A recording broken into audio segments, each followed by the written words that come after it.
तो 10th में जो हम लोगों ने प्रीवियस लेक्चर्स लिया है उसमें पेयर ऑफ लीनियर इक्वेशंस के बारे में थोड़ा सा इंट्रोडक्शन देखा था फर्स्ट लेक्चर में। सेकंड लेक्चर में हम लोगों ने एक्सरसाइज 3.1 को कंप्लीट किया जिसमें कि अलजेब्रिकली और ग्राफिकली सिचुएशंस को रिप्रेजेंट करना था। आइए जरा आगे के एक्सरसाइजेज में क्या है जरा देखते हैं। अगले एक्सरसाइजेज में हमारे पास जैसे कि यहाँ बात हो रही है कि पेयर ऑफ लीनियर इक्वेशंस, यानी कि जो दो लीनियर इक्वेशंस का मतलब दो लाइंस, राइट।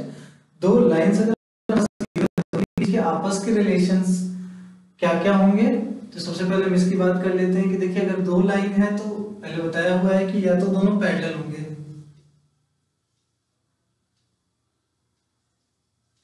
दोनों लाइन या तो पैरेलल होंगे या फिर वो दोनों लाइन इंटरसेक्टिंग होंगे,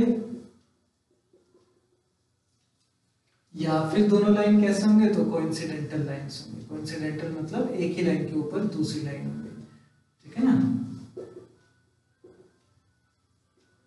3.2 जो है कि वो इसी कॉन्सेप्ट्स के ऊपर बेस्ड है कि दो लाइन आपस में किस किस तरीके से रिलेटेड होते हैं। देखिए या तो अगर पैरेलल होंगे तो ये दोनों लाइन एक दूसरे से कभी नहीं मिलेंगे। अगर मैं इन दोनों को इनफाइनाइटली एक्सटेंड कर दूं दोनों तरफ, so they will not meet at any point. सो इसका क्या होगा कि नो सॉल्यूशन कहते हैं इसको, इसके कोई भी सॉल्यूशन नहीं होता, इसको हम इनकंसिस्टेंट कहते हैं, राइट। कंसिस्टेंट उनको कहा जाता है जिनका कोई सॉल्यूशन हो, जिसका कोई सॉल्यूशन ही नहीं होगा तो ऐसे पेयर ऑफ लीनियर इक्वेशन को हम कहते हैं इनकंसिस्टेंट, राइट।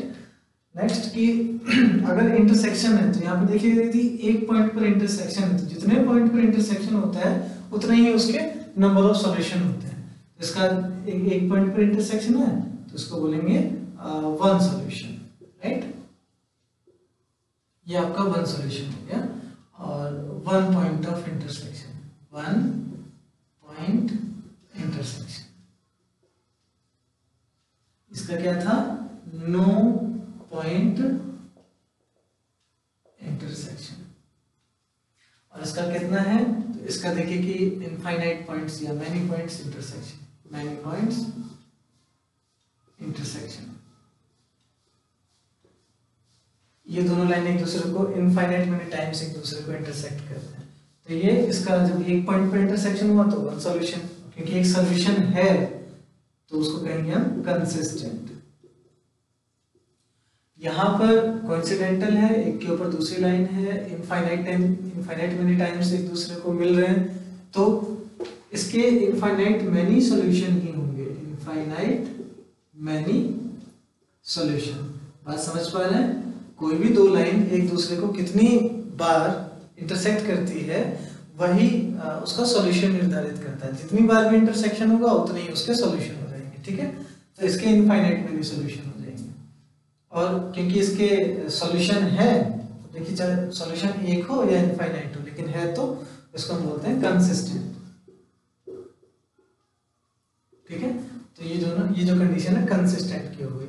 अब ये आपके पास अगर पेयर ऑफ लीनियर इक्वेशन दिया गया है, मान लीजिए general pair of linear equation a1x + b1y + c1 = 0, a2x + b2y + c2 = 0 मान लीजिए दिया हुआ है।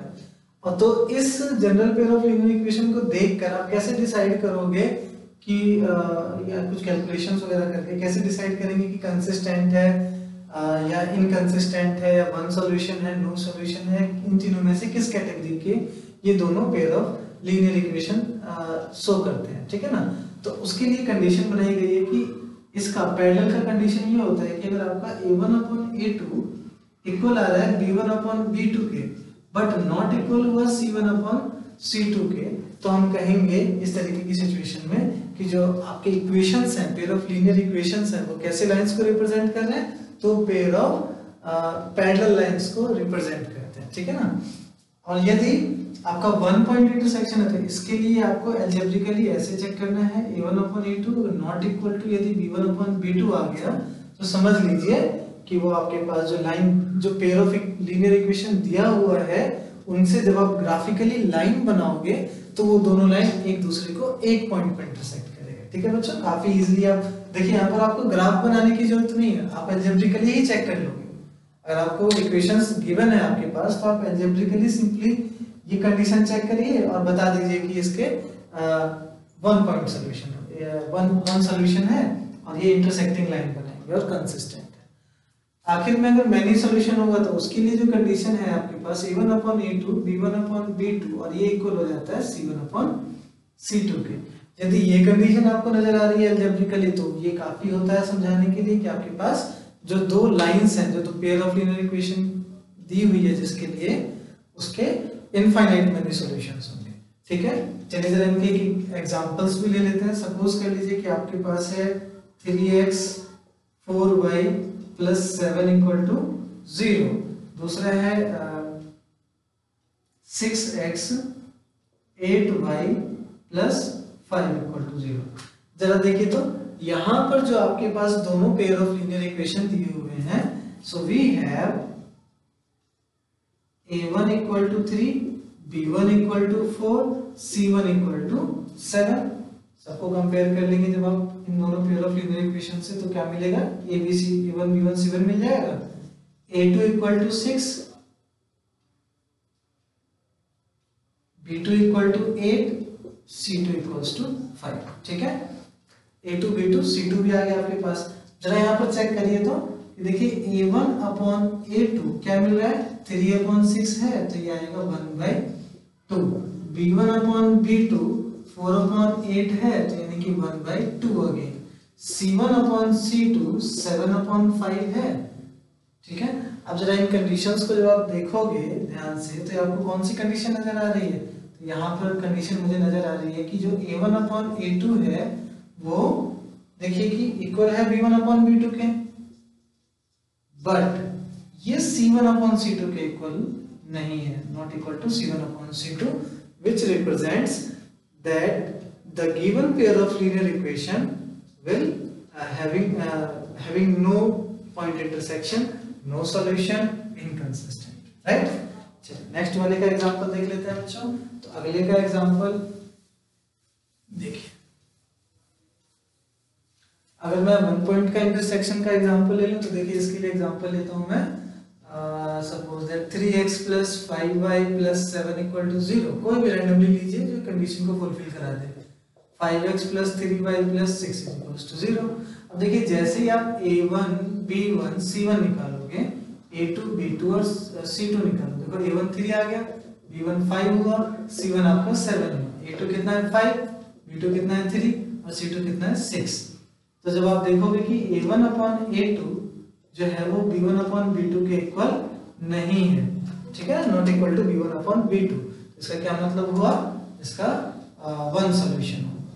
ठीक है ना, ये हो गया आपका वन सॉल्यूशन और कंसिस्टेंट वन पॉइंट इंटरसेक्शन, चाहे जो बात कह लो आप सभी के लिए। ठीक है, अगली बात है जरा लास्ट वाला एग्जांपल और ले लेते हैं। इसके लिए कैसा एग्जांपल होगा? तो देखिए 2x + 3y + 5 = 0। ठीक है ना, मान लीजिए कि मुझे इसका एग्जांपल लेना है तो इसी इक्वेशन में किसी भी नंबर से मल्टीप्लाई कर दीजिए। सपोज कर लीजिए मैंने 2 से मल्टीप्लाई कर दिया तो इक्वेशन हो गया 4x 6y + 10 = 0। अब जब देखिए a1 b1 c1 निकालोगे, a2 b2 c2 निकालोगे, a1 आपका 2 है, b1 है आपका 3, c1 है आपके पास 5, a2 4, b2 6 और c2 आपके पास 10 है।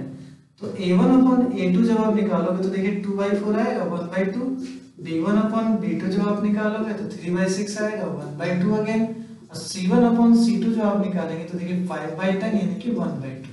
ठीक है ना, तो इन तीनों में क्या हुआ आपके पास कि a1/a2 जो है वो b1/b2 के और ये जो है वो c1/c2 के इक्वल आ गया। तो आपके पास जो given pair of linear equation दिए हुए थे उसके इनफाइनाइट मैनी सॉल्यूशंस हो जाएंगे, कंसिस्टेंट होगा, लेकिन ये कैसे होंगे? इसके कोइंसिडेंटल लाइंस रिप्रेजेंट करेंगे। कैसी लाइंस रिप्रेजेंट करेंगे? ये कोइंसिडेंटल लाइंस। ठीक है बच्चों, तो ये चीज था आपका पेयर ऑफ लीनियर इक्वेशंस के अगर अलजेब्राइक फॉर्म दिए गए हैं तो without making any graphs, using algebraic calculation and some conditions based upon them, you can identify that what are the relation between them, कि वो पैरेलल है, इंटरसेक्टिंग है, वन पॉइंट इंटरसेक्शन है, नो पॉइंट इंटरसेक्शन है, या फिर coincidental lines है।